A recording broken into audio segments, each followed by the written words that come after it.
Hi guys, maligayang pagbabalik muli sa aking channel. Si Ray po ulit, nagbabalik para magbigay ng latest na update regarding sa COVID-19 cases dito sa Saudi Arabia, pati na rin sa buong mundo at sa Pilipinas.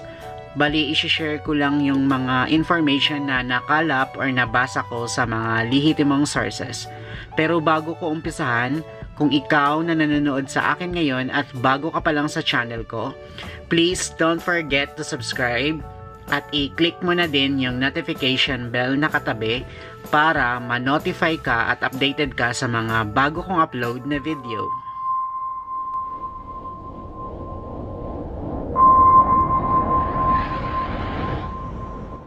Sa araw na to, may panibagong update na naman tayo regarding sa COVID-19 cases dito sa Saudi Arabia. Pero bago natin puntahan yung pinaka-highlight ng video na to, ang regarding sa update ng COVID-19 dito sa Saudi Arabia, alamin muna natin yung status or yung update ng COVID-19 sa buong mundo. So ayon sa informasyon na inilabas ng World Meters Info, ang mga tao ngayon na infected ng COVID-19 sa buong mundo ay nasa 6,483,896 na, at yung mga nasawi, nakakalungkot kasi padami din ang padami, ngayon nasa 383,105, at yung mga naka-recover, good news kasi madami-dami din. Ngayon nasa 3,089,528 na, at yung active pa na case or yung mga taong na infected pa rin ngayon ng COVID-19 sa buong mundo ay nasa 3,011,263. Yun yung latest na update ayon sa World Meters Info as of June 3, 2020, 1 p.m. oras dito sa Saudi Arabia. Ngayon naman, alamin naman natin yung mga bansa na may pinakamadaming COVID-19 na case as of June 3, 2020. So ayon sa World Meters Info, ang bansa na nangunguna ay yung USA pa din na ngayon ay meron ng mahigit 1,882,000 na case. Sumunod yung Brazil na ngayon ay meron ng mahigit 558,000 na case. Pangatlo yung Russia na ngayon ay meron ng mahigit 432,000 na case. Pang-apat yung Spain na ngayon ay meron ng mahigit 287,000 na case. Pang-lima yung UK na ngayon ay meron ng mahigit 277,000 na case. Pang-anim yung Italy na ngayon ay meron ng mahigit 233,000 na case. Pang-pito yung India na ngayon ay meron ng mahigit 208,000 na case. Pangwalo yung Germany na ngayon ay meron ng mahigit 184,000 na case. Pangsyam yung Peru, biglang umakyat sa pangsyam yung Peru na ngayon ay meron ng mahigit 174,000 na case. Pangsampo yung Turkey na ngayon ay meron ng mahigit 165,000 na case. Yun yung 10 bansa na may pinakamadaming COVID-19 na case of June 3, 2020. Ngayon naman, puntahan naman natin yung latest na update ng COVID-19 sa Pilipinas. So ayon sa Department of Health or sa DOH Philippines, ang bagong case o reported case ngayong araw na to ay merong 751, at itong 751, 242 ay galing sa NCR, 342 galing sa Region 7, at yung 156 galing sa iba't ibang lalawigan, at 11 yung mga repatriate or yung mga OFW na umuwi sa Pilipinas. Yung mga nasawi, may bagong 8 na nasawi. So ang total na na-death ng COVID-19 sa Pilipinas ay meron ng 974. At yung recoveries, good news, may 90 na bagong recoveries. At ang total na na-recoveries ng COVID-19 sa Pilipinas ay nasa 4,153 na. At yung total number of cases ng COVID-19 sa Pilipinas ay nasa 19,748. At yung active pa na case ay nasa 15,595. So sa Pilipinas, everyday padami pa din yung bagong case ng COVID-19, kaya magdoble ingat pa rin tayo kahit pwede na tayong lumabas or pwede na tayong bumalik sa mga trabaho kasi hindi pa talaga siya totally safe, nandyan pa din yung virus. Ngayon naman, puntahan naman natin yung pinaka-highlight ng video na to, ang regarding sa update ng COVID-19 dito sa Saudi Arabia.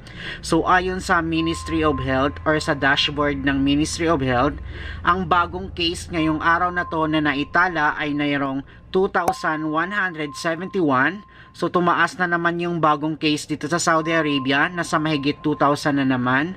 Yung mga naka-recover, good news kasi may bagong recoveries na 2,369 at ang total na na-recoveries ng COVID-19 dito sa Saudi Arabia ay nasa 68,159 at yung mga nasawi, may bagong 30 na death. So, ang total na na-death ng COVID-19 dito sa Saudi Arabia ay nasa 579 na. At yung total confirmed COVID-19 cases ngayon dito sa Saudi Arabia ay nasa 91,182 na. At yung active pa na case or yung mga tao na infected pa rin ng COVID-19 dito sa Saudi Arabia ay nasa 22,444. Ngayon naman, alamin naman natin yung breakdown ng mga cities o region doon sa bagong case na naitala ngayong araw na to na 2,171. So, ang city na nangunguna na may pinakamadaming case sa loob ng 24 hours ay yung Riyadh na ngayon ay may bagong case na 683. Next, yung Jeddah na mayroong 418 na bagong case. Sumunod yung Makkah na mayroong 279 na bagong case. Next yung Madina na mayroong 167 na bagong case. Sumunod yung Dammam na mayroong 133 na bagong case. Next yung Taif na mayroong 85 na bagong case. Sumunod yung Qatif na mayroong 70 na bagong case. At next yung Khobar na mayroong 54 na bagong case. At the rest, yun yung ibang cities o region na kasali doon sa bagong case na naitala ngayong araw na to na 2,171. Dito sa Saudi Arabia, bumalik na naman sa pagtaas yung everyday case ng COVID-19, nakakalungkot naman. Pero yung recoveries naman, padami din ng padami. Kaya ngayon, mas madami na yung recoveries compare sa active case. So sana magtuloy-tuloy na talaga siya na madami yung recoveries kasi nga nagpaplano pa naman yung gobyerno dito na unti-unti na nilang ibalik sa normal. Pero ganun pa man, tuloy-tuloy pa din yung aksyon na ginagawa ng Saudi government. Tuloy-tuloy pa din yung expanded examination na ginagawa nila sa bawat region dito sa Saudi Arabia. Sa ngayon nga, naka-paste 2 kami na curfew dito sa Saudi Arabia na kung saan ina-allowed na nilang bumalik sa mga trabaho yung nasa private or nasa public na sector. Open na rin yung domestic flight at mayroon na rin mga transportation sa bawat movement dito sa Saudi Arabia at unti-unti na rin nagbubukas yung mga restaurant or cafes at pinapayagan na rin nila yung Friday prayers sa bawat region dito sa Saudi Arabia maliban lang sa Makkah. At sa darating na June 21, 2020, wala nang curfew dito sa buong region ng Saudi Arabia maliban na lang sa Makkah, pero wala pa ring international flight until further notice pa rin. Hindi pa rin pinapayagan yung visit visa or yung umrah at hindi pa rin mag-o-open yung mga establishment na hindi mapapractice yung social distancing. At para sa mga kabayan or sa mga OFW na nandito sa Saudi Arabia at may iba pa kayong katanungan, bisitahin nyo lang yung official website ng Ministry of Health, pati na din yung iba-iba nilang social media platforms. Ari din kayong tumawag sa Ministry of Health hotline na 937. So yun lang yung latest at mabilis na update ng COVID-19 sa araw na ito. Everyday, padami ng padami pa din yung COVID-19 na case, kaya patuloy ko pa din pinapaalala sa inyo, lalong-lalo na sa mga OFW or sa mga kabayan na nandito sa Saudi Arabia, na magdoble ingat pa rin tayo. Gawin pa rin natin yung mga paraan kung paano natin maprotektahan ang ating sarili laban sa COVID-19. Manatili na lang muna tayo sa bahay, huwag mo nang umalis kung hindi naman kinakailangan. I-practice pa rin natin yung social distancing, ugaliin pa rin natin laging maghugas ng kamay gamit ang sabon na tubig kasi isa yun sa pinaka-effective na way o paraan para labanan natin si COVID-19 kasi recommended siya ng World Health Organization panatilihin pa din nating malakas ang ating mga resistensya at kumain tayo ng masustansyang pagkain. At kung hindi talaga mapigilan at kinakailangan nating lumabas, magsuot tayo ng face mask or gloves kung kinakailangan. Ugaliin rin nating magbitbit lagi ng hand sanitizer o alcohol at umiwas muna tayo sa mga gatherings or sa mga maraming tao. So dito ko natatapusin tong video na to. So sana tong video na to kahit papano ay nakatulong siya sa inyo.